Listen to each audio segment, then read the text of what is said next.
All right. Twitch test 1 2 3 1 2 3. Twitch test 1 2 3 1 2 3.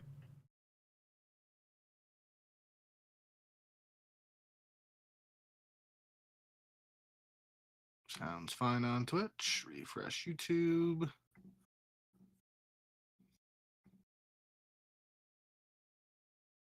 And I caught it at the perfect time on YouTube. I think we're good. All right. 182. Yep.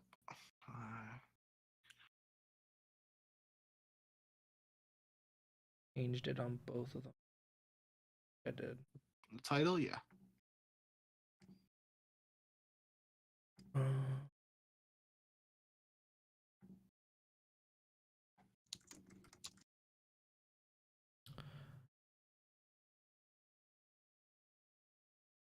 You ready to get started? Yep. Hello and welcome to episode 182 of the Ego Chall Podcast. My name is Preston Byers, and as always, I'm joined by my co-host, Justin Binkowski. And on today's episode, we are talking Black Ops 7. The next Call of Duty title has been revealed officially by Activision and Treyarch, and we're here to talk about it. We're also here to divulge our wish lists. We both came up with some things that we hope, some that we think could happen maybe, some that we know is definitely not going to happen, but we would like it anyway. But we'll break it all down into our wish list. But before we get to any of that, how you doing, Bink? Yeah, doing all right. Like you said there, I think that's, we'll get into the wish list aspect of it, but that's pretty much my thinking right now. Is there's a lot of things I would like to see happen with this next title, but there are a lot of those things that even if I do not think they are very big asks, I just know it's not going to happen. But I'm excited to talk Black Ops 7 and everything we know so far. Yeah, so I think it wasn't confirmed by any means, but it definitely was rumored that Treyarch was developing the next title, that it was likely going to be another Black Ops title, since everything that Treyarch has made since... Have they made a non-Black Ops title since... World at War. Yeah, so it's been well over a decade now. And obviously, we had Black Ops 6 this year. Black Ops 5, or Black Ops Cold War, I guess it would be Black Ops 5, was not that long ago. So we've had a lot of Treyarch recently. And I guess that's a good thing, because Treyarch is, I guess opinions may vary, but I believe generally they're considered the best developer for Call of Duty. Although Sledgehammer has a pretty good success rate, all things considered. Infinity Ward does not have a good success rate, I would say, in general. But Black Ops 7 was officially revealed on Sunday. It was like 3 minutes. It was a 3-minute, basically, advertising video. There was very little gameplay or even things that you would consider to be gameplay in that. It was mostly the last 15 to 20 seconds was stuff that you actually might see in the game. But information regarding Black Ops 7, the game is set in 2035, which is relevant mostly because that's 10 years after Black Ops 2, which was in 2025. And it's like, I think 7 or 8 years before Black Ops 4, which was like 2042 or something along those lines. So we're in between BO2 and BO4, which would seemingly indicate it's a boots on the ground game, which I didn't think was going to be much of a debate anyway. We will probably get a lot of the same things that we got in BO2 and BO4, but those games are very different from each other. So I'm interested to see how they kind of navigate that. Mostly BO5, of course, was a 5v5 game. I don't imagine Call of Duty going back to 5v5. I think they're set on 4v4 moving forward. But Black Ops 5 also had stims, had 150 health. It was definitely a different time in Call of Duty. I think that's kind of like the first modern Call of Duty from what I a different era, I guess. It started a new era, in my opinion. But in that video, the teaser video, a new Warzone map was teased. Wingsuits were also teased, which could be an indication that Blackout is coming back, which obviously was very, very popular when it was in the game. And then was replaced by Warzone, obviously, full time. The transit bus was teased at the very end of that video. Round based zombies were confirmed.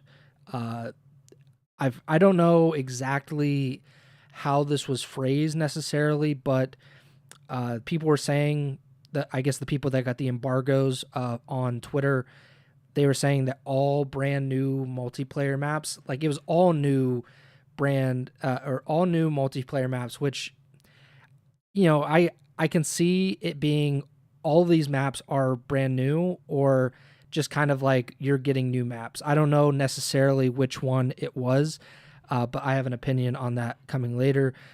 Specialists were also potentially coming back. Obviously, that was part of BO4, and it was part of a lot of the Call of Duty games in the past.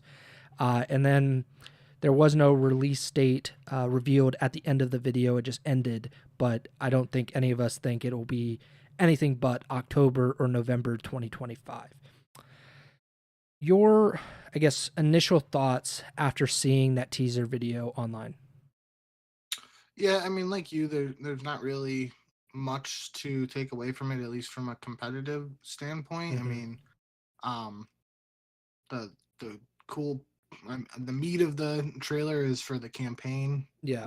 You'd think, and I'm pretty sure it was David Mason and Menendez were the names mentioned towards the end, and pretty. Mm-hmm. I mean, I haven't played a campaign in so long. I'm pretty sure Menendez is one of the villains from like BO2. Black Ops. Was it BO2? Okay. Yeah. Um, and then Mason from Black Ops 1. I think David is the son. Yeah. Yeah. I think So it's pretty much a continuation from BO2. I think that was the last campaign that I completed was BO2, and I'm fairly certain. I know Menendez was the main villain, and yeah, I'm pretty I know sure. the name enough at Yeah, least. and David Mason, obviously Alex Mason was the protagonist from Black Ops 1, that campaign, which is hailed as like one of the greatest campaigns of all time. Oh yeah. And so David Mason is his son, and I'm pretty sure he was the protagonist in Black Ops 2. So it's kind of just a continuation of that story from BO2. Okay. Um. So yeah, in terms of like the Ego Chall podcast listeners and anybody who um is hoping for early competitive details and whatnot on COD esports aspect of Black Ops 7. It's really nothing much to gain from this video at this time. I do think like Preston said, those that like 15-20 seconds at the end there, um, seemingly like there's the couple seconds where it's the people flying in, everybody seemingly thinks that's Warzone. I know even like Tim the Tatman commented on it, is it Blackout 2? And Tim the Tatman was basically like, I don't know how they do this every year. They drop some quick teaser and they get me excited for Call of Duty again. And he was seemingly pretty excited if it is Blackout 2. No confirmation on that, obviously, but right after that there's like a guy who's like just shooting a gun, seemingly was invisible for a second. He wasn't. That's what got me thinking, and I'm pretty sure I saw some other people thinking like maybe it's specialists, and that if the before that was the Warzone battle royale part, then that's multiplayer, and then after that is like the zombies with the bus and whatnot. Like that's like basically showing the three main parts of a Call of Duty title. So um that really, if there is you know any validity to that, it's very possible that invis part could just be something in campaign and it's not carried over to multiplayer. But um, I think really that's the only major thing that stuck out to me from a potential competitive aspect, is if specialists do return in any form, if there is some sort of active camo or invis specialist or whatnot. That's obviously a pretty big deal, and could have um, a big impact on what COD Esports looks like in 2026. So that was my initial takeaway, really. And I was looking on the Call of Duty YouTube channel earlier today because I just kind of wanted to see what the timeline was for Black Ops 6. And and from what I saw, Black Ops 6, the first video about it on the YouTube channel was May 28th, 2024.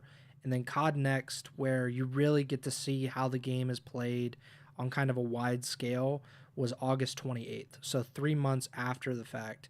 Obviously, we're 2 weeks after that for the official reveal or a confirmation for BO7. So I don't know if that schedule will hold for COD Next, and it'll be sometime in September. We'll have to wait and see. I also see that the full reveal stuff came at the Xbox Games Showcase last year for BO6, and that was June 9th, which obviously was this weekend, and that's kind of how it came to be for this reveal. So I'm not sure how it's gonna play out for BO7. It's probably gonna be a while, I would imagine, until we actually get like a gameplay like in depth. Like I think they're gonna drop info and bits and pieces and probably have like these recorded pre-recorded Q&A sessions or whatever, but I'm not entirely sold that they're actually going to reveal a ton of information that is relevant, at least to us, for a little bit. I mean, even I just in general, like even with you outlining the timeline there, I'm pretty sure I felt like last year felt like it was like pretty late, and if this year Mm-hmm. is already later, like October is 4 months away. Yeah. So like they realistically don't have that much time to wait. I mean, unless it's just a very different release slash launch window than what we're used to or anticipating. Like I guess it could, in theory, be like an end of November release, and then that would give them more time to do teasers and trailers and whatnot. But you know, end of October, early November is most seemingly most likely based on the track record. And like November 11th is like probably like a like absolute latest in comparison to Yeah. so I'm pretty sure my one friend Billy, shout out Billy, his birthday is November 10th, I believe. And what would be, it's not Veterans Day. There's some holiday around that time. I think Veterans Day is November 11th. Okay, so that's what it is then, because it used to like the early COD launches when I was in high school and stuff used to line up with that, and like it would be around that time, and you would have like a long weekend or something from school, and you know you'd get more time to play and whatnot. So, that feels like that's like the latest. So even you know like November 11th is literally 5 months from today. So like there isn't that much time realistically left for them to hold out. So we should be getting some info soon, even if it's not like tomorrow. Like, you know, based on that timeline you pointed out, maybe in a month we get something else, and then you know by August they have the full reveal. September is usually the beta, and Mm-hmm. then after that we get launch. So we'll see what happens though.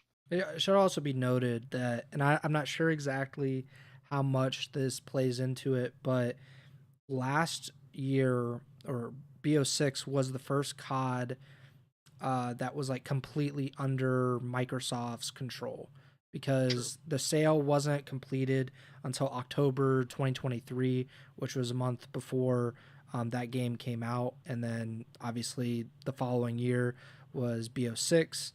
And so maybe it is something, maybe a new kind of plan for Microsoft going forward because I kind of get it. Like you want to push it as far back as you can in terms of like rolling out this information, getting people thinking about and talking about the next game because then they stop or reduce how much time they spend on this game, how much, more importantly to them, how much money they spend on this game, and then kind of start thinking about the next one. So I wonder if that has anything to do with it, that maybe they just want to delay when people kind of shift their focus from BO6 to BO7 in this cycle. And I mean that's a competitive concern as well. We talked about that so many times over the years where especially when the Call of Duty season would go later than it does currently, because now the season ends in June. This year it's late June, but some years we've had champs in like what, August, September, and by that point, the next game is basically like taking over the headlines. So people don't really focus on the game that the pros are playing on. So we'll see how it works out for them. But I think that might be something to watch out for. Maybe Microsoft has something to do with that. Let's talk about this wish list though, because I think we both have talked it, pretty sparingly about like what we want in Call of Duty. I think we tend to rant on it like just randomly, but we don't typically have like shows set aside for us to essentially rant and give our thoughts on how we want the next COD or this COD to work out. But I think this is a good time to do it. Obviously, we're in a little bit of a lull competitively, and with BO7 being revealed, I felt like it was probably the best time to do this and to just get it off of our chest before we're inevitably probably let down by some of the announcements that Treyarch comes out with. So do you want to start us off? Maybe we'll go 1-1, just go back and forth. I think, I mean, you can correct me if I'm wrong. You're probably not going to have much to say on zombies. We probably both won't have much to say on Battle Royale / Warzone, but you will have more to say on that than nothing on zombies. And then after that, we got mostly multiplayer. Am I like correct in assuming that? Yeah, I do not have a single zombies. So I'll go first with zombies. We'll get that out of the way, and then we can do Battle Royale. Then we go to the heavy hitter with where I think most of the stuff will be multiplayer wise. So obviously on the zombies front, the thing that seemingly most people are talking about is the return of Transit, which was the launch map for Black Ops 2. And honestly, I mean, it could be the nostalgia kicking in for a lot of people. I enjoyed it at the time. It was very different because it was like, the bus took you around to there was farm, there was a diner, there was the town. It took you around to these other locations. If you weren't on the bus, you could travel to these other locations. But these were these flying things that would claw your face, and it was hard to see, and it was just annoying to travel if you weren't on the bus.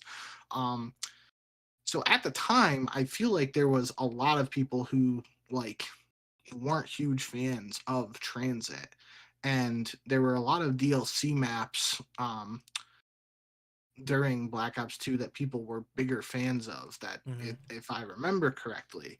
So I don't know if it's just the nostalgia or, maybe it's the newer generation of people, getting around to playing COD and being excited to try this out if they were very, very young when Black Ops 2 first launched or if they just never got to play it at all. But I feel like, the direction, if Transit does come back in this game, what I believe is that it will not be a 1-for-1 remake. It will not just be Transit remastered. And the biggest thing I have to support that claim or just belief is the Mob of the Dead was one of the most popular DLC maps from Black Ops 2 Zombies. It was remastered, remade for Black Ops 4, but it was not a 1-for-1 remake. There were a lot of areas and, storyline elements tied into the past, but a lot of areas that were from the original Mob of the Dead map, but it was not a 1-for-1 recreation. There were new elements, new areas added, etc. So that makes me believe that if there is a Transit remake, remaster, whatever in the works for this game, it is not going to be the same as it was in Black Ops 2. It will be, there will be probably those iconic areas and the bus taking you to areas and stuff, but there are inevitably, in my belief, probably going to be things that are different. So for me, on my wish list, I was saying I don't want to see that be like a drastic departure. I kind of, again, I enjoyed Transit. There are probably a lot of people who didn't at the time. So they would probably have different opinions, but I don't want them to be like, Transit's coming back and have that be a selling point for this game. And then we get to launch and it's just it has the transit name and it has the bus and some of the areas, but then it's completely different outside of that. Like, I don't want them to overdo the changes that seem inevitable for a remaster based on previous legacy maps that have been remastered and such over the years. Um, so that's my big wish list thing for this. I am just in general, you said round based zombies is confirmed or reportedly confirmed, whatever the case may be.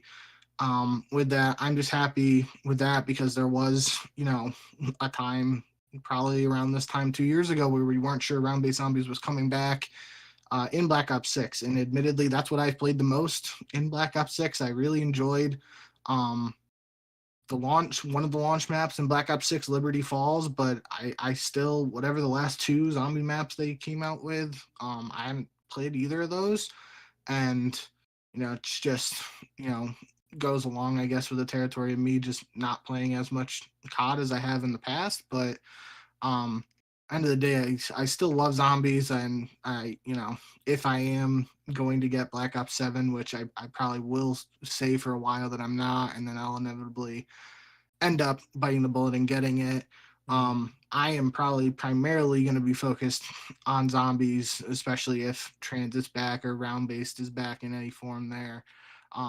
So that's my one wish list thing is I don't want to see the changes if transit does come back. I just don't want it to be like completely unrecognizable. And even saying that, like, if transit comes back, there's no way they can do it where it's not completely unrecognizable, because if it comes back, like, the bus is going to be there, they're going to have nods to those iconic like bus stops and areas that you were playing in inevitably, because if they didn't, like, that just wouldn't make sense. It would just be called something different with a bus. So I mean, I guess that's technically possible. I would be very disappointed if that was the case. But I still I'm a holdout and wait till we get more details and whatnot on the zombies front. But that is my, very quick reaction there to the initial news. If transit does come back in some form, just I don't want to see it completely overdone and just, basically like putting a ton of makeup on it and just being completely unrecognizable to the map that I truthfully did enjoy, 10 plus years ago. Yeah, I obviously am a complete novice with zombies. I never really got into it, even in like like the first few games that it was a part of. It was just never really part of my MO. Um, but I also think like it is such an iconic part, especially of Treyarch games, that they probably do need to put more focus into it in general. I know that the moneymaker is Battle Royale, and that's kind of what they, that's their bread and butter now. And they completely focus on that and try to monetize that as well as they can. But I think there's a whole new generation of Call of Duty players that don't have this connection to zombies the way that your generation did, Yep. where you grew up with it basically.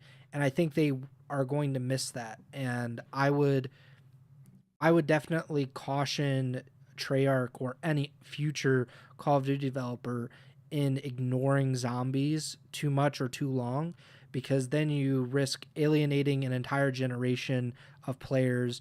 And let's be honest, like, that's a whole, part of the customer base that you might just be missing out on because you decided that it's more important to put even more resources into Warzone or Blackout, whatever it is, the Battle Royale, and you don't give the zombie players enough of focus.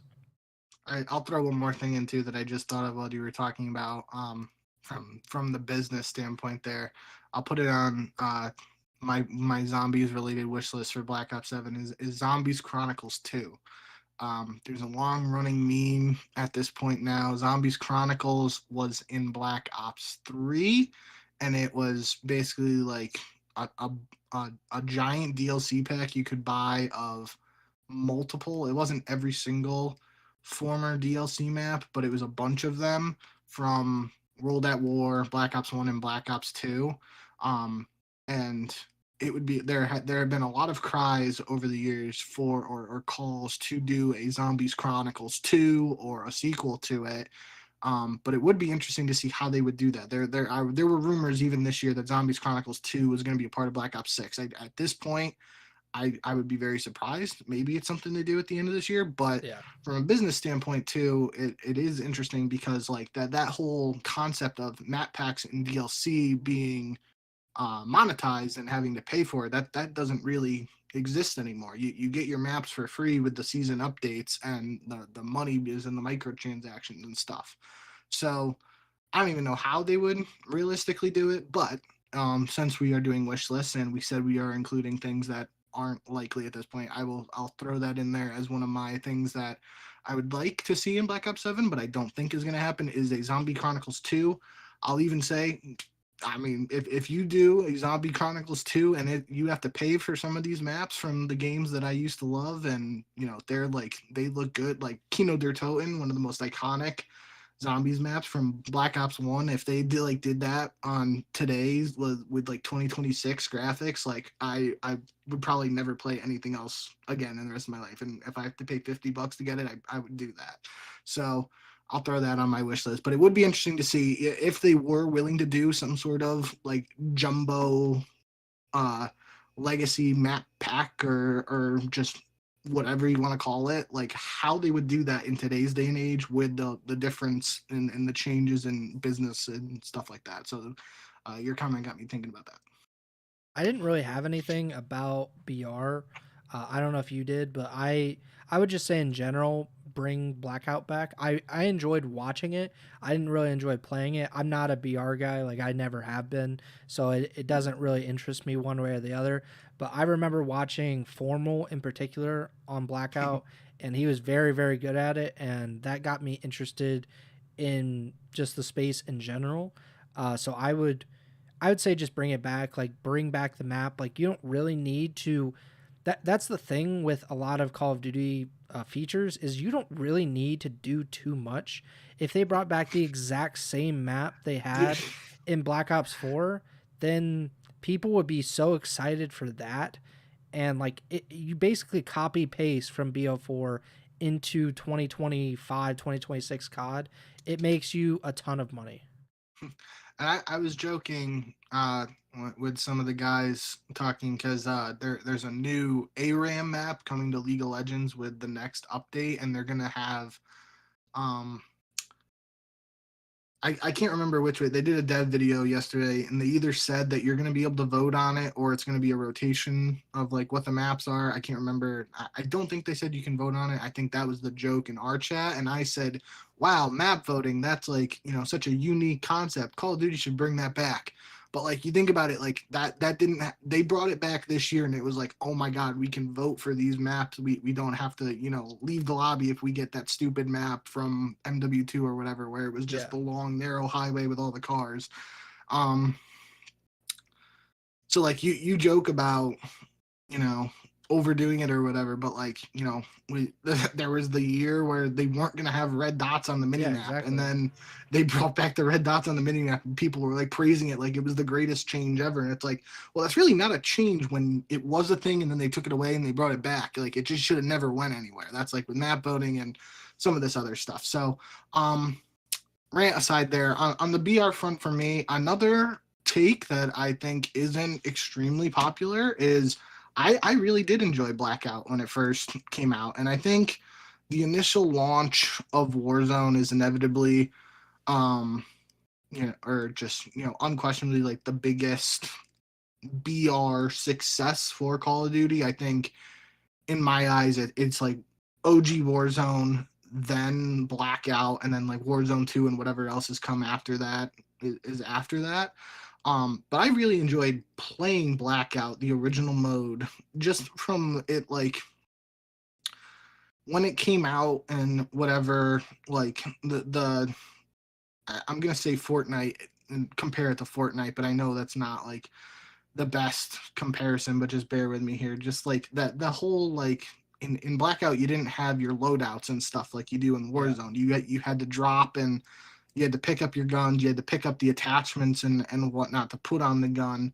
off the ground if you wanted to. And that was the unique, because for a while in Fortnite, you were just picking up guns and stuff. Like if you eventually got a gold scar on your in Fortnite, you never had like, a red dot or anything like that. And I know that's changed in Fortnite even so over the years. But for me in Blackout, that was the thing that I enjoyed, and especially like in comparison now that we've had both Blackout and uh Warzone, I do, I understand from the Call of Duty side of things, like you have all these guns, um you make money with the blueprints, so they're not going to take those away and stuff. But like whatever sort of thing they could do to maybe like change the dynamic there, and I don't want to say like, I don't know. I think it's really a moot point, because I don't see them getting rid of loadouts completely, but there is a precedent for there being a Call of Duty um, battle royale that didn't have loadouts to the extent of what's in Warzone. And that's what we had in Blackout. And I remember too, back then watching it was towards the end of the Blackout cycle, where it was like a superhero. Um, it was like they had like jetpacks and laser beams and stuff, and it was kind of like it was different at that time. But that was towards the end of Blackout, and that's when I remember seeing Formal playing that, and he was just frying during that, and it felt like it was like a Halo BR without there actually being a Halo BR, and it was still in COD. But rambling aside there, I do think if Blackout came back in its any capacity, that would be kind of cool. I just don't see it actually happening to the point where it's like very similar to the OG Blackout. I feel like just with the way the gun and attachments and level system works in Call of Duty nowadays, they're not going to take away the loadouts and giving you the option to customize your guns and stuff like that, because then that takes away, if they do these blueprint packs or whatever, where it's like $20 to get a gun with the attachments, or you have to play 10 hours of multiplayer to level it up. They're going to make a lot of money. But from people who are just like, well, screw that, I don't want to play with this gun in multiplayer, I'm just going to give you $20 so I have this good gun. So from that side of things, I don't see that changing. But end of the day, I think if they can find some sort of way to strike a balance between OG Warzone and OG Blackout, I think that could be the recipe for a successful Call of Duty BR once again. I think just adding it as like a game mode for Warzone would be something. Yeah. Just as an option of like, if you want to do what you've been doing in Warzone, you can continue to do that. But if you want this, they'll call it a new experience, but it's an old experience with Blackout, then you can do that. I think that's probably the best course of action. I think that probably will be how they go about it. Or they might just introduce the Blackout map and the wingsuits as part of Warzone, and then, kind of bring it along from that Blackout stuff, but not really transform Warzone in any meaningful way aside from that. But we'll see what happens in regards to the BR. I don't have any other BR stuff.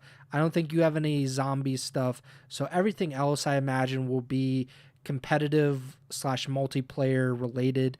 My first wish is that they're lying and that there are a few classic maps in the rotation, because that scares me when they say all new maps.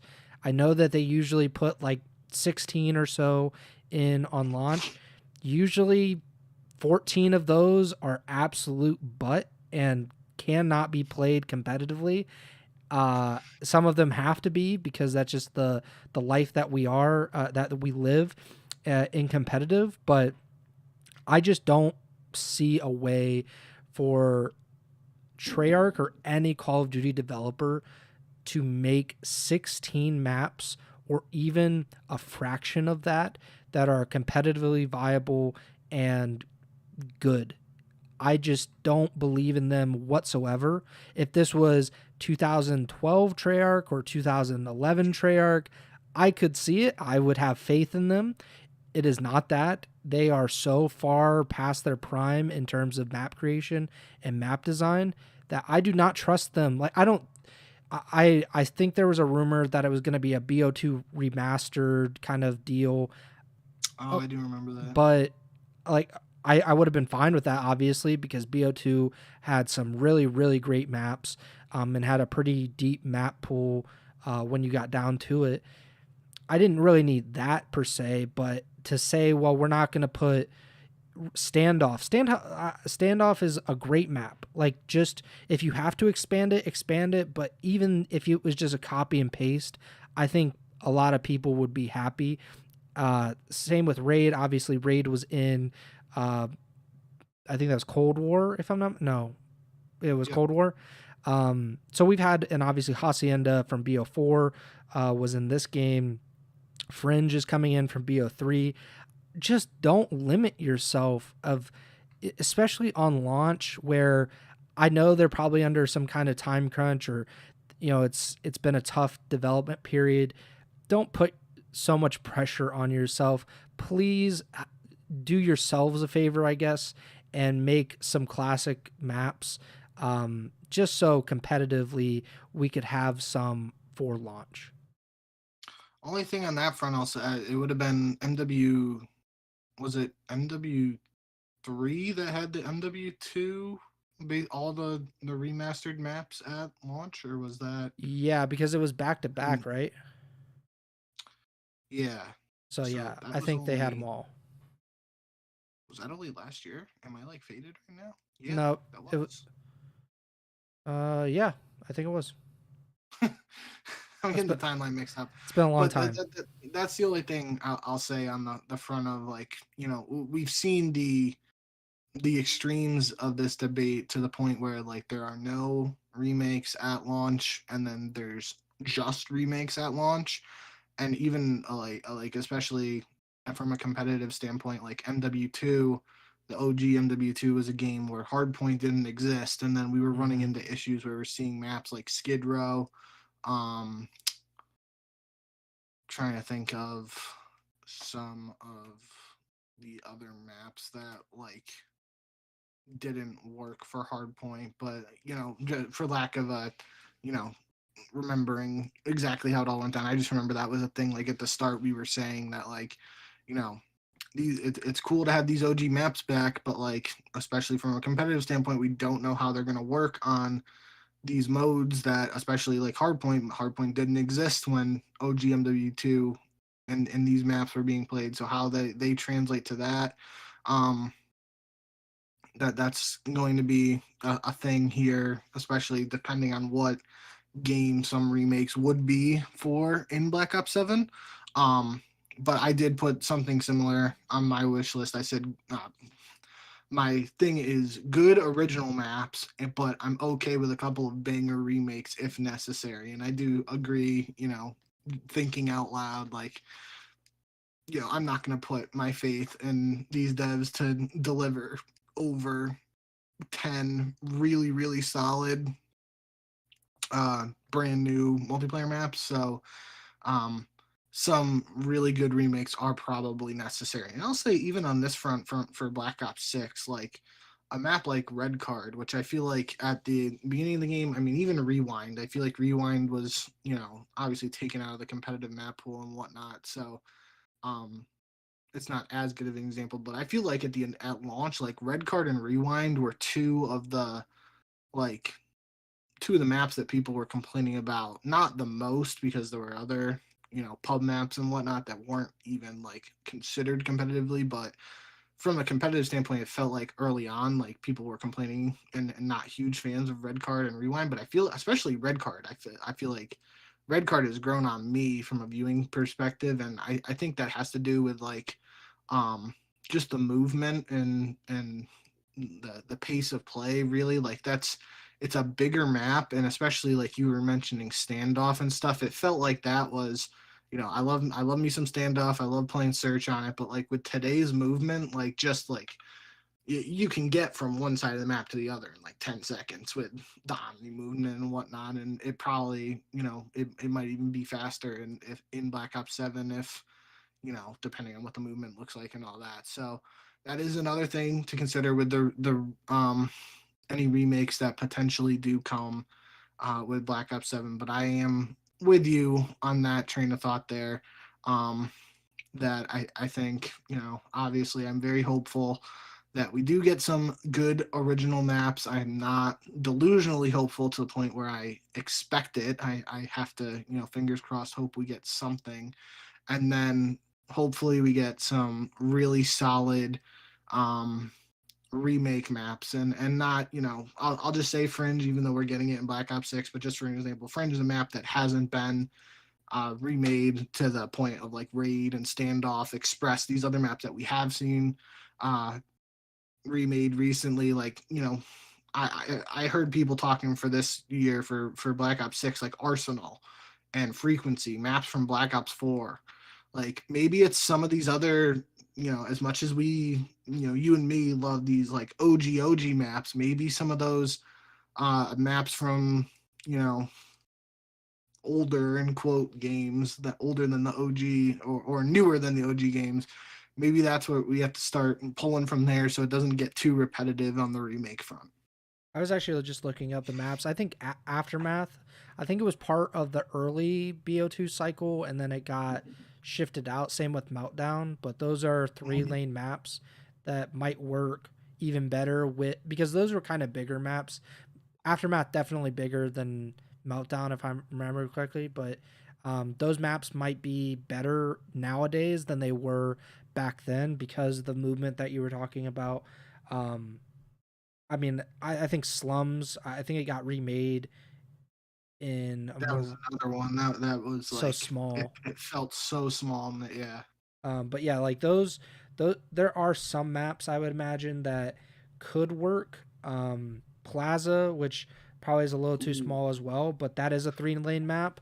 I would Um, like that maybe S&D would probably be the best option there. probably. I don't know if there would be like any respawns that could work there, but that's also what we need. Like I don't care if a map can't work in control or hardpoint, or maybe it can't work in surge but it works in the respawns. I don't care. Like if it works for a game mode, we don't have the luxury of just eliminating these maps completely. So if it has to go in just one game mode, then that's how we should do it.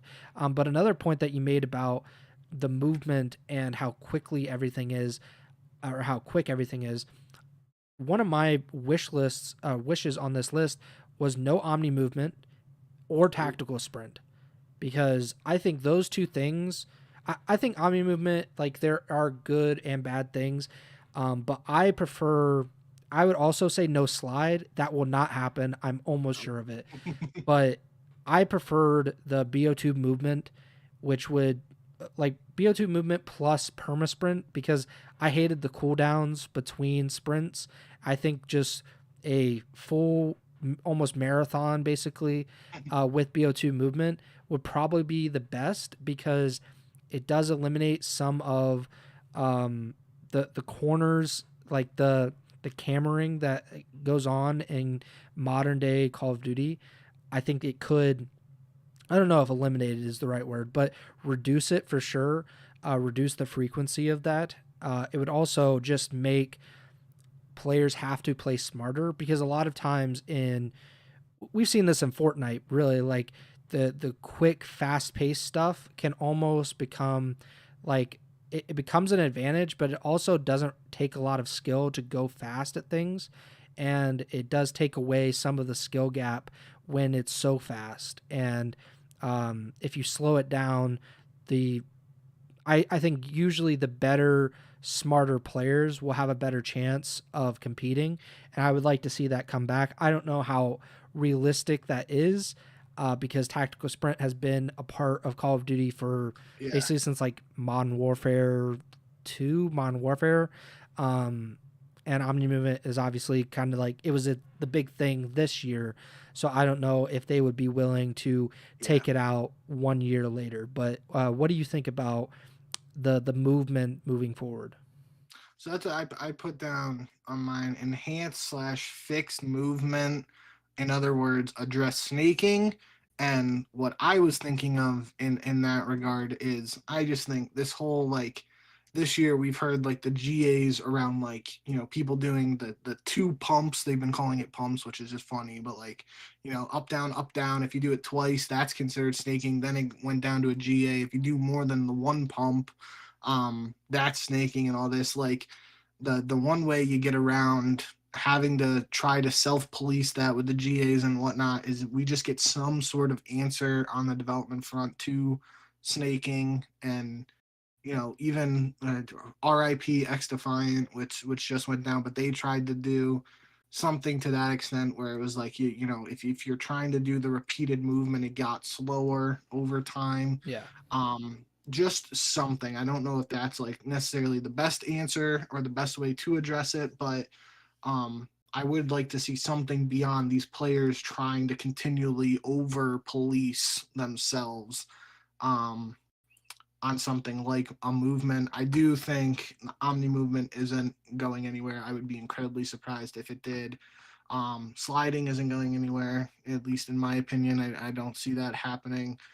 Tactical sprint, or the auto tac sprint and whatnot, that could be interesting if they did decide to address that. That's probably the one area they could maybe make a change, but I don't even know if they would be willing to do that. So um, that is interesting to consider. But yeah, I do think the movement's going to be a key uh, topic of conversation, no matter what it ends up being at the end of the day. We're just going to have to see what it actually will be. But I do, we had this conversation a few episodes now, like when we were talking about like the eras and competitive and whatnot. And I think, you know, with Omni movement coming last year, I think for now at least we're in the Omni movement era, and I would be very surprised if they were just like willing to scrap it completely after 1 year.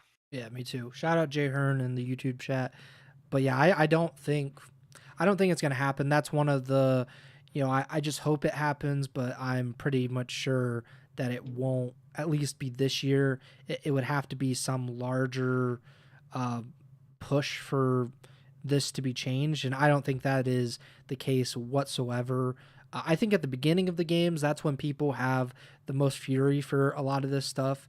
For Shotzi is all makes hay pretty much every time a Call of Duty game is released, where he shows off some ridiculous movement.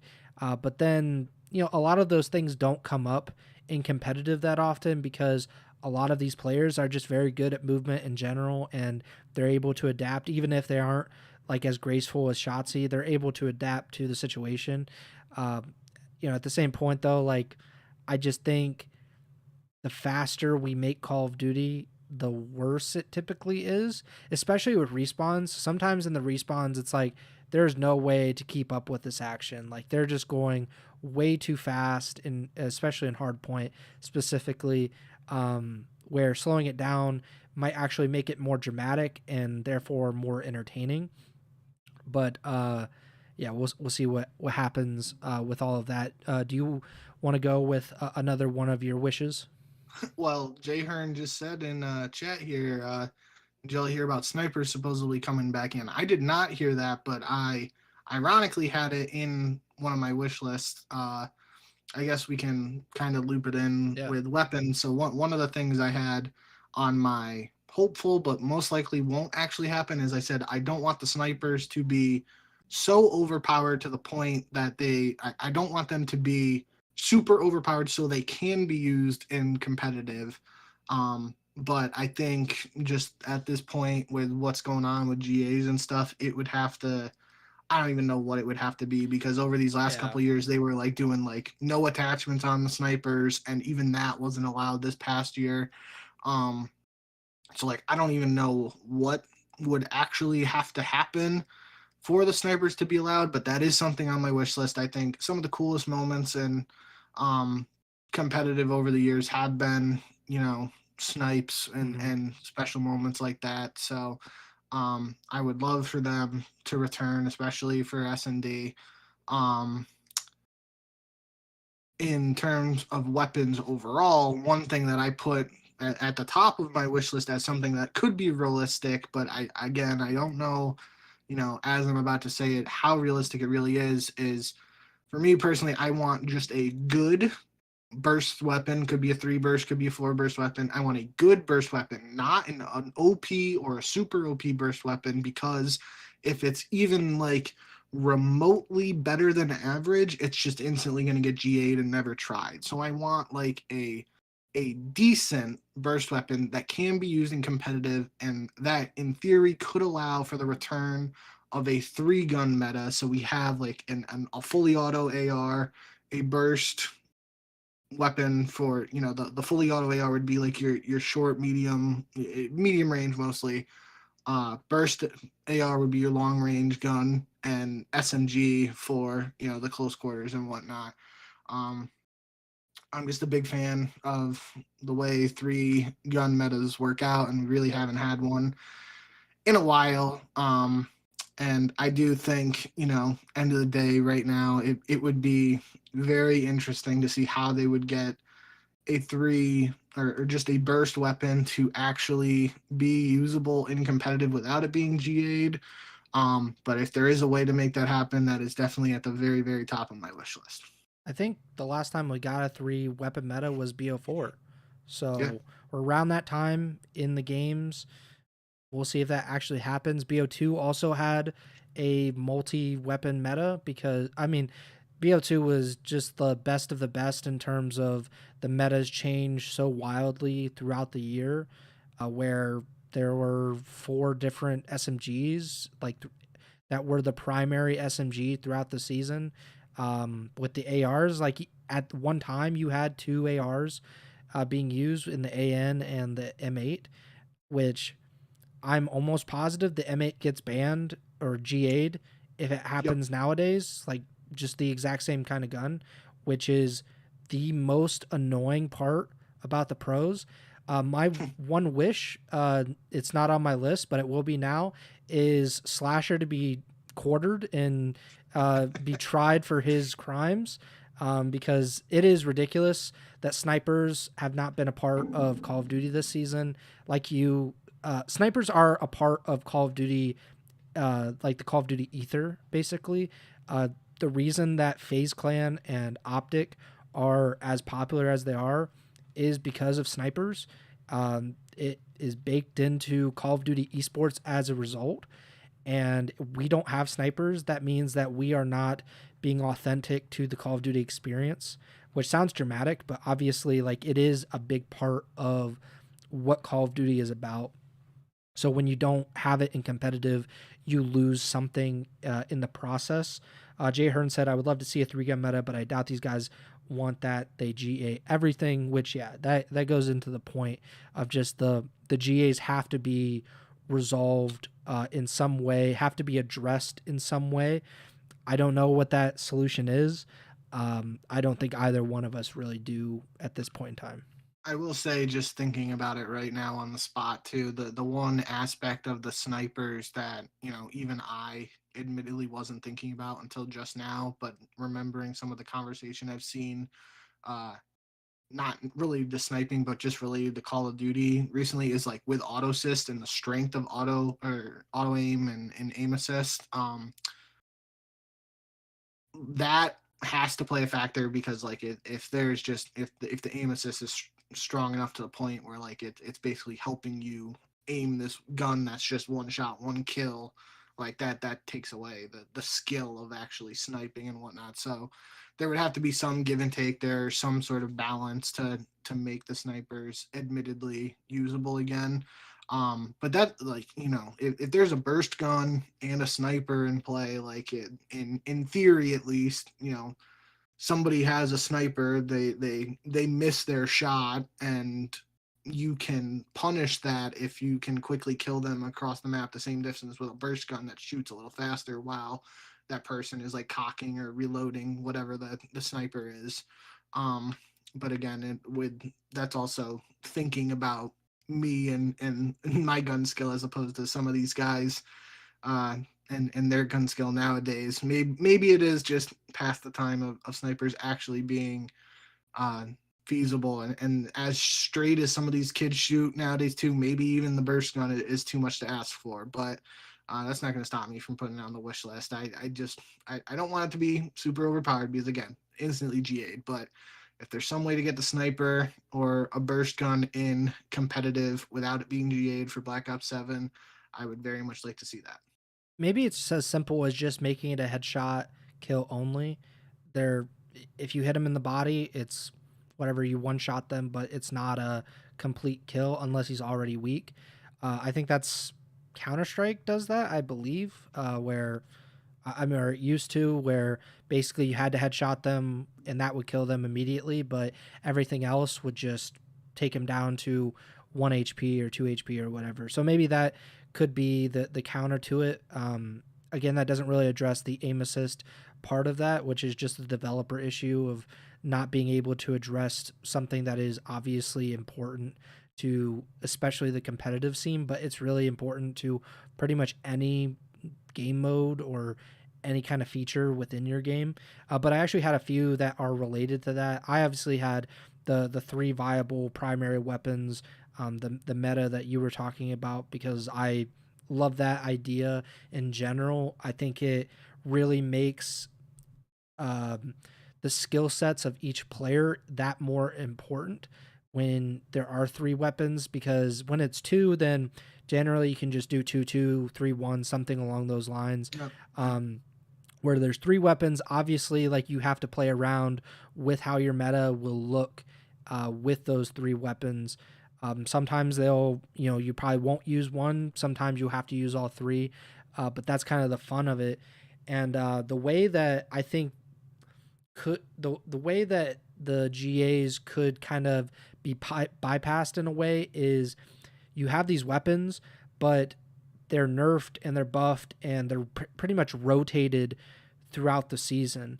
Like I just said with BO2, like the FAL was very strong early on in the season, and then the AN94, the M8, those came in later in the season. The SMGs, the Scorpion was used at one point, the MP7, the PDW, and then the MSMC became like the defining SMG of that game. But that was through just nerfs, basically. They nerfed the PDW into this like Nerf gun, basically, after the first few months of the season. And that maybe that's something that needs to happen in modern Call of Duty, because I just don't think buffs work nearly as well, but nerfing works. If you nerf something into the ground and you make it non-viable, then that will force players to change. Or if, like, this is obviously an extreme example and something that would probably be very unpopular among players. What if Treyarch just said, yeah, or the CDL just banned this top AR? Like, you can't use it in this cycle for the next 6 weeks. You can't use the most popular assault rifle. They would lose their minds. But that's the way that you kind of say. We talked about that earlier this year, I think. And it happens in Counter-Strike. Maps get taken out of the rotation, and teams that are incredible at those maps don't have that advantage anymore. And League of Legends has done that, where they take champions out of the rotation while they're being reworked, or certain items that are taken out because they're being reworked. That can happen in Call of Duty, and it probably should, with how much GAs have affected and, I would say, worsened the competitive environment in general. The only issue, just again to play devil's advocate here and bring up both sides, like it's all fine and dandy to sit here talking about nerfing guns and whatnot, but like we're sitting here, a couple 2 weeks before champs or whatever, and we don't even know what patch champs is actually going to be played on, right? Like there's been that whole discourse this year where like the Jackal was nerfed on the 3.5 patch or whatever, and the pros haven't even played it because it like completely messed up Codcaster or whatever. So like you can, in theory, the developers could do these nerfs that you're talking about, and then it doesn't even get to the pro play because something else happens and it's not able to, the patch isn't able to be implemented and whatnot. So that's something else we'll just tie in with the wish list and bring on is one, fix Codcaster if that's the overall issue, but two, make sure that like these patch cycles are actually being able to be used accurately and on time for the competitive season. Yeah, that was there was kind of an aside to that for me was, and something I talked about a few episodes ago, maybe 5 or 10 now, that the seasons coincide with the CDL schedule, Yep. and Yep. these updates coincide with the CDL schedule. So season one begins at launch essentially, and we can start that basically with the CDL season. The first major cycle and the first minor will be played on the season one and season one reloaded patches, and then season two will start the minor two and major two cycles. And that's just how we do things from here on out. Obviously, there will be some issues because nothing is ever easy with competitive Call of Duty, but that would give players some time to get used to these changes. And I would also spice things up because I think a lot of times uh, the CDL season can become a slog because you're seeing the same maps and you're seeing the same weapons being used over and over and over again. And the players themselves have a right to want to stay consistent and want to stay the same. They want to keep using the same weapons. They want to keep playing on the same maps because that helps them win games theoretically.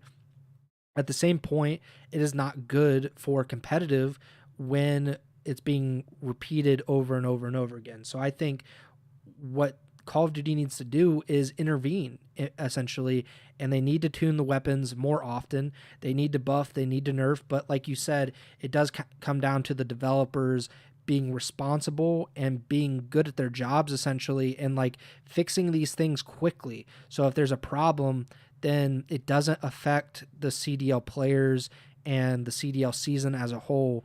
They're able to just kind of work through these things and learn some of the new weapons that they're going to have to use or some of the new maps that they're going to play on. They can learn those things quickly so it doesn't become an issue down the line. Obviously, we'll see if that actually happens, but I think that is a good idea just in general, and it would promote the actual season that is being played, the different weapons. Hey, this is what is good now. Like if you're just a casual player and you wanted to know which guns are the best in season 3, you would look at the CDL and say, oh, that's what Simp's using, so I'm going to use that gun, and I'm going to use his entire loadout, his attachments, everything, because he's the best SMG player essentially. So that's how they should do it. That's not how they've been doing it, but I would like to see that come into effect in BO7. I'm sure you had something along these lines, or if you didn't, you're definitely thinking about it. Just logical counters involved in Call of Duty. Um, I put just an example, cold blooded for thermal scopes, because obviously that if you can't see them in your thermal scope, then that is a counter. Flak jacket for grenades or frag grenades is another one. And we've seen that in the past. Flak jacket should actually be pretty good. Like they always nerf it for some reason, but like it should be a good thing to have, or whatever the equivalent is to flak jacket. But their tac mask was used for stun grenades, all that good stuff. So like there needs to be something that you can do to counter lethal and tactical equipment. The perks should be involved. There's a lot of different things you could do with that, but I just think in general that's what Call of Duty is missing nowadays, is this outthinking. Like, I'm going to use a smoke here because smokes are usually GA'd, but like I'm going to use a smoke here and I'm also wearing cold blooded, so you can't just use a thermal scope to just see through the smoke. There needs to be some kind of thinking involved in Call of Duty in general. Yeah, yeah. I mean, I think you really. I had on here right after I did my snipers thing. I said not overpowered slash fixed smokes, so they can actually be used in comp again. But at the end of the day, they'll most likely be GA regardless. You kind of just took that a step further with the whole counters thing. So I definitely agree with you 100%. I thought you were going to say this earlier. I don't know if it's on your wish list, so I'm just going to say it now, just because it feels like we're kind of like teetering around it and just mentioning it is something from Black Ops 3 with the ban and protect system. That's not something on my wish list. I was actually someone who I liked Ban and Protect. I was a little trolly Yeah. with it. There was that perk with that like oh, what was it? It wasn't overclock. It was the other afterburner or something where it was like You get if the you use extra this, boosts. I'm thinking of the one where you had to use it so you didn't show up on the mini map if you were using it. Yeah, I know what you're talking about. Um and I used to ban that so like people had to play boots on the ground because obviously that's what I liked. So Yeah. I was a little trolly with it, but that is something in theory that could return if we're talking about counters and whatnot. I don't think it's going to happen. I think a lot of players would be against it, and so I think that is taking it a little further. But I do agree with your point on the counters and whatnot. That is definitely just an element that is missing as a whole. And if there is a way to bring smokes back in, even if it's like again, the self-policing GA of like one smoke a team, if it's a smoke where you can't one way it or overly use it and you literally are just using it like I'm smoking this play or this place off so we can push through it, and then 2 rounds later you smoke the same spot and the other team reacts to it, but you're just going to a completely different like that element is missing without usable smokes and these counters and stuff like you're saying with cold blooded. um Even in some of the recent games, like they've had the equivalent of perks like tack mask and flak jacket, you said, and they haven't even worked at some points. Yeah. Like it's been like you have these perks on, they're just doing nothing, even though they're supposed to be counters. They don't actually work the way you would think they do. um so I definitely fully agree with you there. I'll just tie in something else along the side that I I want there to be overall less overdoing of the GAs or just the non-necessary GAs is the way I wrote it. At the end of the day, like your claymores, your RPGs, your LMGs, like that shit's never gonna be used in competitive, right? So Yeah. like let's just and they've done a good job, at least as far as I know in recent years, of like that's like insta day one banned. uh for the most part, it's these points, and I've talked about it to a degree over the years too. Not even like the overdoing of the GAs, but then it gets to the point where like these guns just like week one of launch get GA'd, and then something changes, it either gets buffed or nerfed, and the players seemingly don't even like test it. And in to their defense, for once, on this at least, if they're not even able to play on the patch where these weapons are being changed and stuff, then I can't blame them if they're not able to test it out Yeah, of course. accurately and see if it should be un-GA'd. But like just in totality, thinking ahead to Black Ops 7, I just really want to get away from this whole like overdoing it with the GAs. I understand there are inevitably going to be stuff that, as a competitive community and an esport, like that shit just isn't gonna be viable. I get that, but it's like those things that are in the middle that we can either teeter towards usable or not. Like I think we need to work a little harder on that area, as opposed to like right now it feels like those middle ground things that could potentially be used are just GA'd anyway, and they're left in the past, forgotten, and then like whatever those things would be for Black Ops 6, I couldn't even name them right now, but we're already talking about Black Ops 7, and I can't even name whatever those would be because they're just forgotten about for an entire year, right? Um, so yeah, I get a little heated when we do the GA talk, but that is something that I put on my wish list as something I would like to see, but I admittedly know it's probably over asking at this point. I mean, the CDL should just be more adversarial in general with the Vita or with the GAs, because the GAs are undermining what Treyarch, what the developers, and what the publisher have in mind in terms of competitive Call of Duty. So they should take that as you are screwing with our bottom line, essentially. I don't care about Treyarch and Activision's bottom line, but that's how they should view it. They should take that real seriously, and they should crack down on it. And what I think is the crackdown is, oh, you want to use this weapon? It's banned. It's banned for the next month.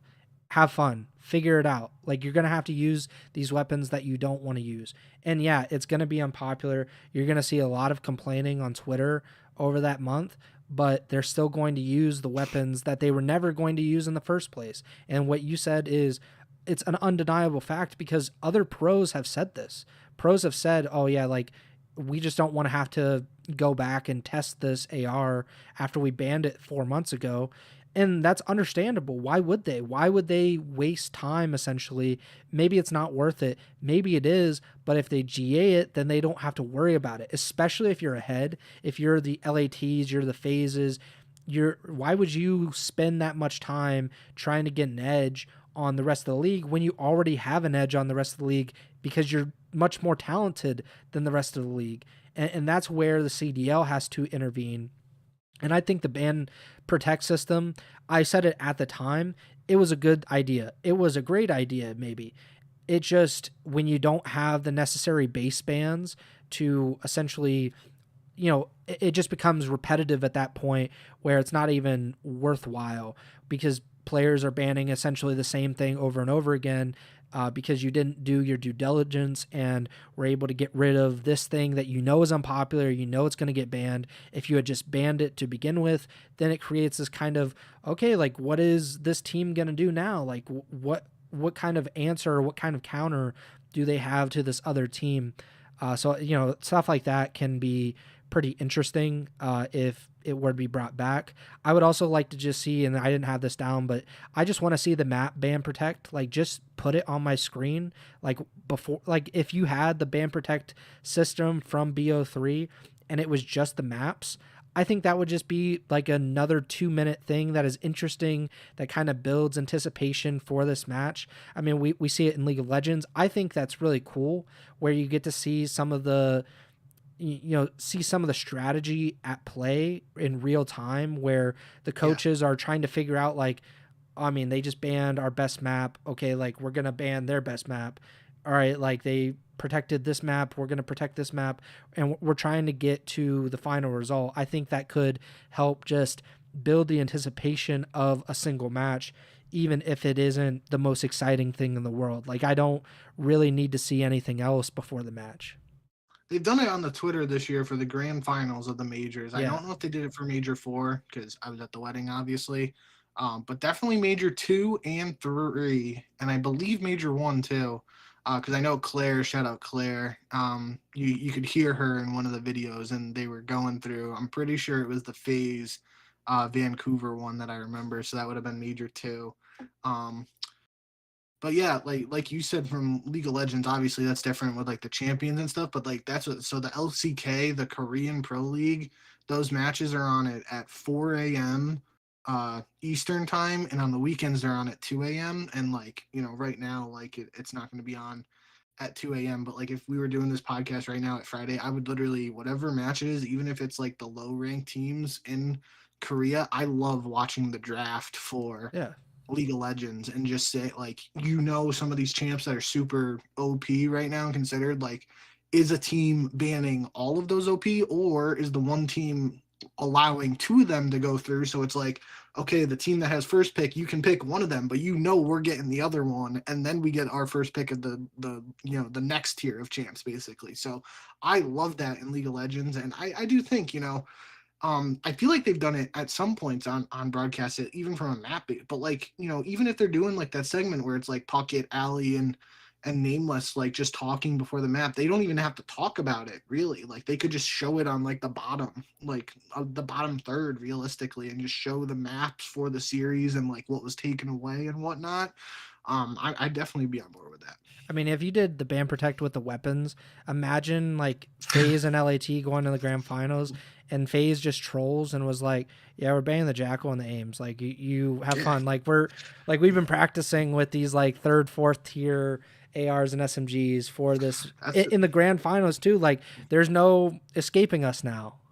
Shout out Juju and the silent Razorback in Black Ops 3, Lethal Gaming, just banning the SMGs, and you had to use the Razorback. For those who knew at that time, that was like one of the really good SMGs in the beta, and then they nerfed it before launch, so it wasn't like super good because obviously you had the VMP, the CUDA, and stuff like that. But then at champs, like they would basically do it. They're like, yeah, we're gonna ban these SMGs, and we've been using this Razorback. Like, you guys want to use a sub, you got to use this too, and that was funny. I had more. One was we don't need to spend time on it, but new maps introduced throughout the season. I liked how this season there was actually some changes that occurred. I think in every major cycle. I think there was like a map take, maybe not this past major cycle, but I think in the first three there might have been a map taken out and a map put in.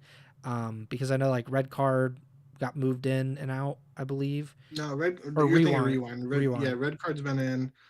We got Hacienda Hacienda came in during. Uh, the Hold second cycle. on. Bless you. Oh, sorry. Hacienda was after the break, the Oh, yeah. Christmas break or the holiday break. So yeah, we've had a few come in Yeah. or come out, and I like that. I mean, obviously it's been controversial, like which maps were coming in and which maps are going out. Especially when Rewind was taken out, there was some debate about like whether that should have been the map to be removed, or if player or if teams weren't playing it for another reason. Yada yada yada. I think the general idea of maps being rotated in a season, and maybe it is as simple as, hey, like this is the end of season 1 in Black Ops 7. There's a new map being introduced. It's going to be in the rotation starting in the Major 2 cycle. Maybe it's as simple as that. But that was part of my larger point of I just want a bigger map pool in general because it makes the veto system that much more important, and it creates a skill gap between the good teams that are very good at all of these maps. Like they're adept at a lot of maps. They're obviously going to be the best at certain ones, but the worst teams are probably going to have like a smaller map pool in general, or just going to be less skilled at fewer maps. And I think that could be a way to create a skill gap between the teams themselves. Other than that, I had two final ones. I know one of them we'll talk about. That should be probably the last one we talk about. But one of them was no stim, because obviously this is between BO2 and BO4. BO2 did not have stim. BO4 did. So it's kind of anybody's guess, really, like whether stim was introduced in 2032 or whether it was introduced in 2039. Like, who knows? I do not want stim, but I would like 150 health back. I think the BO4 health was the best part about it. It was that the stim basically negated it, because it was, instead of 150 health, it turned into 300 health, because you would get shot down and then you'd stim right back up to 150. But I think bigger health also creates a bigger skill gap, because, and we saw this in BO4, if you shoot at Shotzi, for example, or any Call of Duty player at that time, Simp would probably be the best example of this. You shoot at him, you take him down to 2 HP, he's able to duck around a corner, stim, and basically wrap and kill you because he's so much better than you. I think just larger, bigger health. Basically, if you have 100 HP, then that could be just like a very quick time to kill, and that reduces the skill gap. So I would like to see 150, 200 health, but just like no stim, just a normal health regen. Yeah, on that front, I'll just say I agree, no stim, but I like the current TTK, so I wouldn't change anything there. And Jay Hearn said in the chat, what do you guys think about bringing bracket reset back? I mean, it won't happen. That's one of those things that it would be in the hopeful, but most definitely will not happen. At the same point, like, it is a very good advantage for the winners bracket team. I just don't think there's not that much clamoring for it, right? There's no, like, the pros are kind of used to the system now. I know people complain about it when the winners bracket team gets smoked by the losers bracket team, but that really hasn't happened too much this season. So there hasn't been that excuse basically for players to get mad about it. I don't really care one way or the other. I do think in general, it could be confusing to new viewers, but at the Yeah. same point, like, I mean, you, I don't know, like that's just double elimination tournaments in general can be confusing to viewers because that's Yeah. not something that actually happens in the real world with traditional sports. No, that's that's the argument we've heard over the years is that the bracket reset and everything would be too confusing Yeah. to some casual viewers and stuff. And I can get how it might be confusing, but I don't agree with that. Like it's not rocket science, right? Like I think that's just, if that is true, that's basically like assuming the worst of the audience and just being like they can't comprehend something that isn't like mind blowing. But yeah, end of the day, I do agree that I think the winners bracket, there is a lack of a distinct winners bracket advantage right now. Just like just the vetoes isn't enough in my opinion. Um, we saw it at the start of the CDL. I'm pretty sure.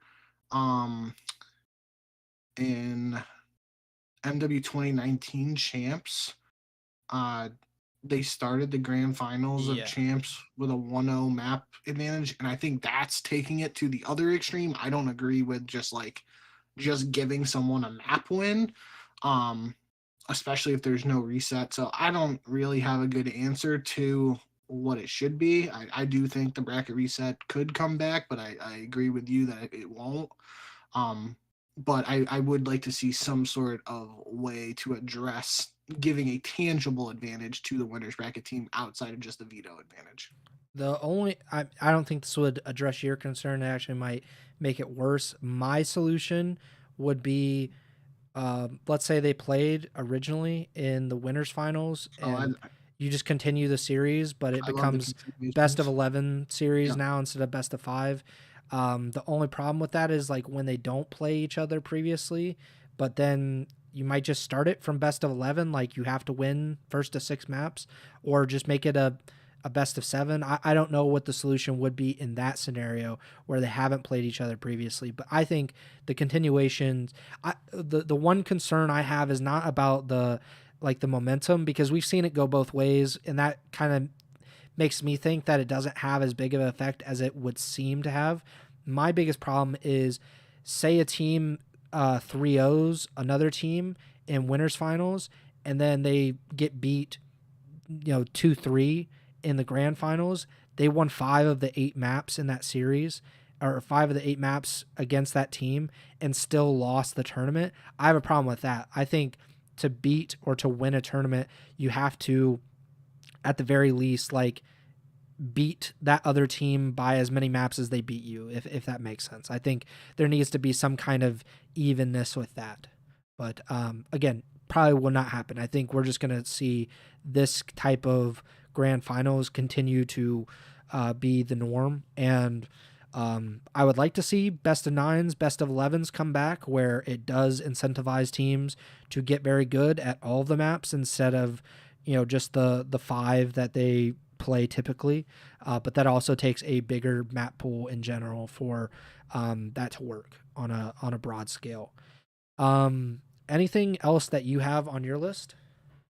The one that I had, we've been talking a little more focused on the CDL and competitive front. So I guess really the last thing that I had on my list that like is an absolute must in my opinion, is just like addressing the hacker situation, especially as it pertains to ranked. Um, I've played 0 games of ranked in Black Ops 6, but I know that at least I don't remember exactly when ranked launched with this game, but I feel like it was very early and I'm pretty sure it was close to launch. I don't think it was right at launch. But like there was like that initial burst of like people being excited about that, and then just the hackers seemingly ruined it. And like even like, I just feel like a lot of people that kind of pushed them away from it, and that kind of like coincided with eventually leading to some people playing Marvel Rivals over COD and Yep. stuff like that. So it's like, I just I don't I'm not a developer. I don't have all the answers and what they can do. It's inevitable that something's going to happen on that front with cheaters and hackers, but they have to do something to, you know, keep this if they want to see the game succeed, especially from a competitive standpoint. Ranked is instrumental in that and continuing to grow the scene and whatnot. So, in years past, we would be sitting here talking about they need to get ranked closer to launch, like ready for launch and whatnot. They seemingly are doing that more so in recent titles. Like it hasn't been as delayed. Um, but that next step is, you can get excited about it, but you want to retain those players who are actually playing it. And if you got little Timmy and whatnot just getting cheated on, and then they're like, I don't want to play this ever again, then it doesn't matter if you had ranked ready at launch or whatnot. So addressing the hacking situation, the cheaters and whatnot, is a top priority topic on my wish list. Yeah, just go to Xbox. Stop screwing around. Like, enough of this PC stuff. Just caused more problems, I would say, for competitive Call of Duty than it has solved. I don't think anything is necessarily better with competitive being on PC primarily. So I just think being on Xbox would help at least address the hackers part of it, and certainly improve the quality of play in general for just the experience of not having to deal with hackers, like on a large scale. Ranked play, I've said it before, like it should be like a part of launch basically. Like the preseason should be the beta essentially. Like, hey, pros, like fly them out to LA, come test our game. What game modes do you think will work? Do you think, and this goes into my last point, I'm sure you had it as well, but hey, does this third game mode look good to you? Like, does Control play well in this game? How about CTF? Whatever dumb other game mode we might have to throw at you, how about that? And what guns do you think work? Like, what about the perks? What about the attachments?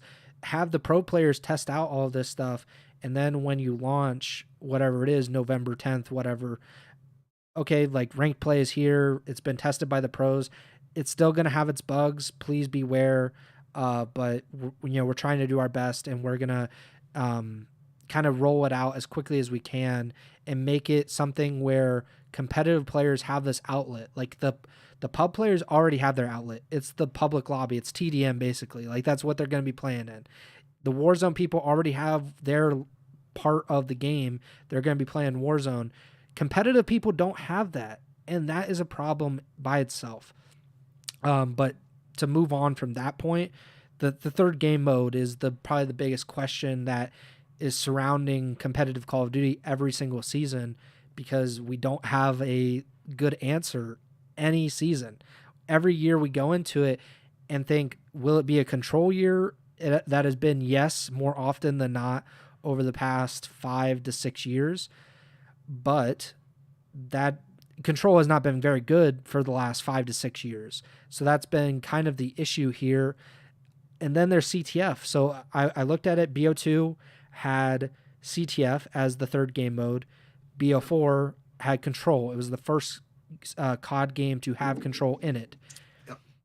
And BO2, ironically or coincidentally, was the first to have hardpoint in it, which I thought was just an interesting, in terms of the respawns.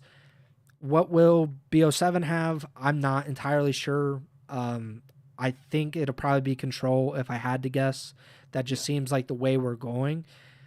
I don't know if it is worth it to do this all over again, or if we should just bite the bullet and make competitive Call of Duty hardpoint and search only and just keep moving forward.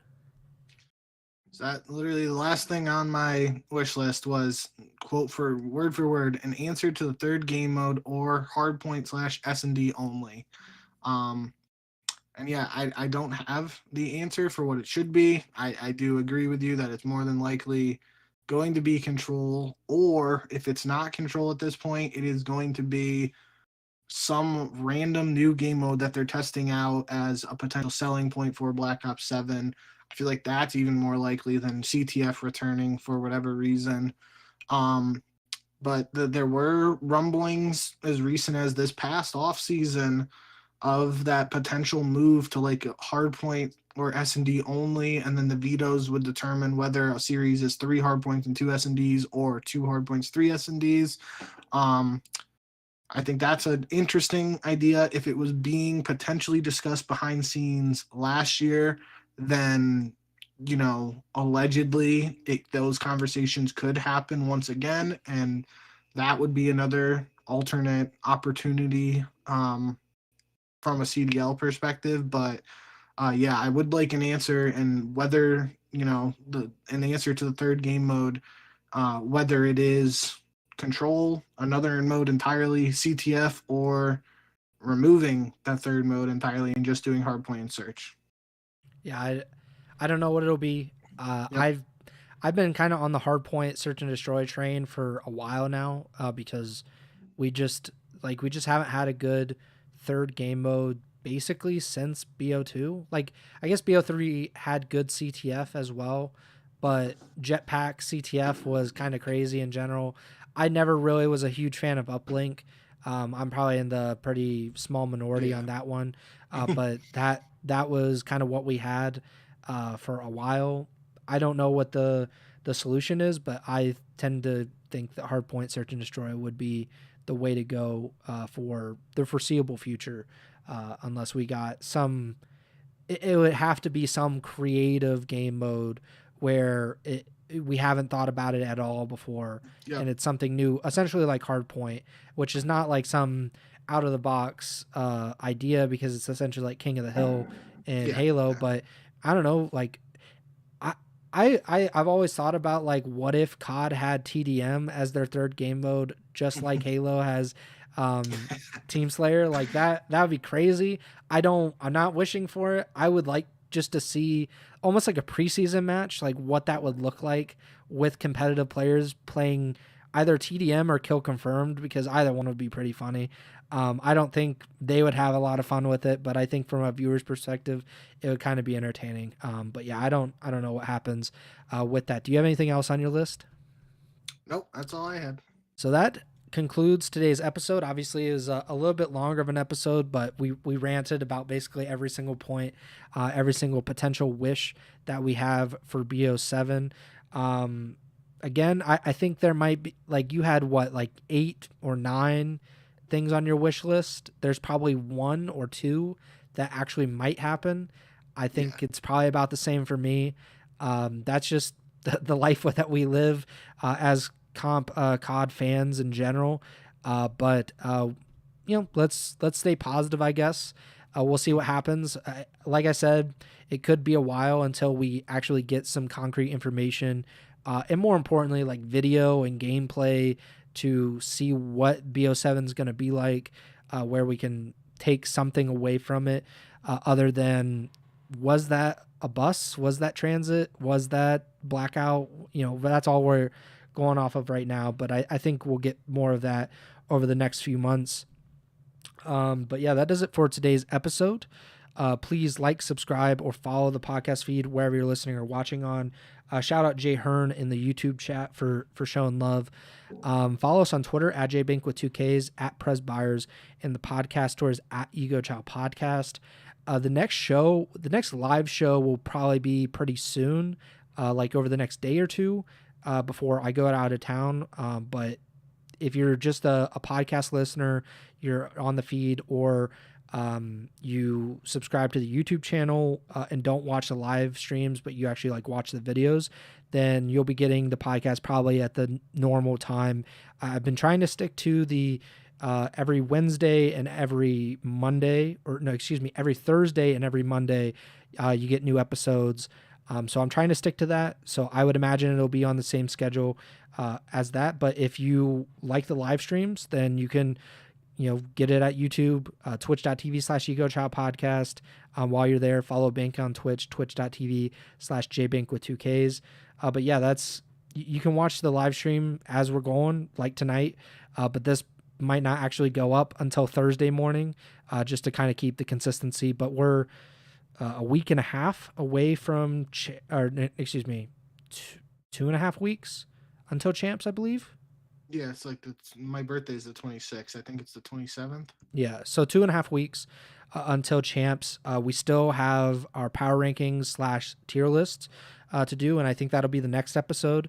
And then legacy check, and maybe something else, and then champs preview, and then we'll be talking about champs completely. But yeah, we're excited. I think it's been kind of a long break because we've been consistently doing these episodes, but it's been fun. We got to rant a lot about this random stuff that really won't matter until after the season is over, after EWC is over, especially. But it's it's been fun. Yeah, shout out Jay Hearn, great show. Keep it coming. But yeah, that about does it for me. We will be back soon. Live stream even sooner than if you're just a podcast listener. But that does it for me. Bink, take it away. Yep. Thank you guys, as always, for all the support. Shout out Jay Hearn, like Preston said. Appreciate all the love in the YouTube chat. And yeah, it's getting late, so I'm done rambling for now. Thank you guys for tuning in. We'll see you back here next time. Obviously, this was mostly Black Ops 7 centric episode, but like Preston said, we got some champ stuff to dive into pretty soon now, and that'll probably be the focus for the next couple episodes. So if you're getting excited for 2025 champs, then stick with us on this journey and tune into the next couple shows, and we'll be glad to have you here. So yeah, that's it for me. Thank you guys for all the love. Shout out everybody showing love and supporting in the chat, all that good stuff. And yeah, remember to send the chow.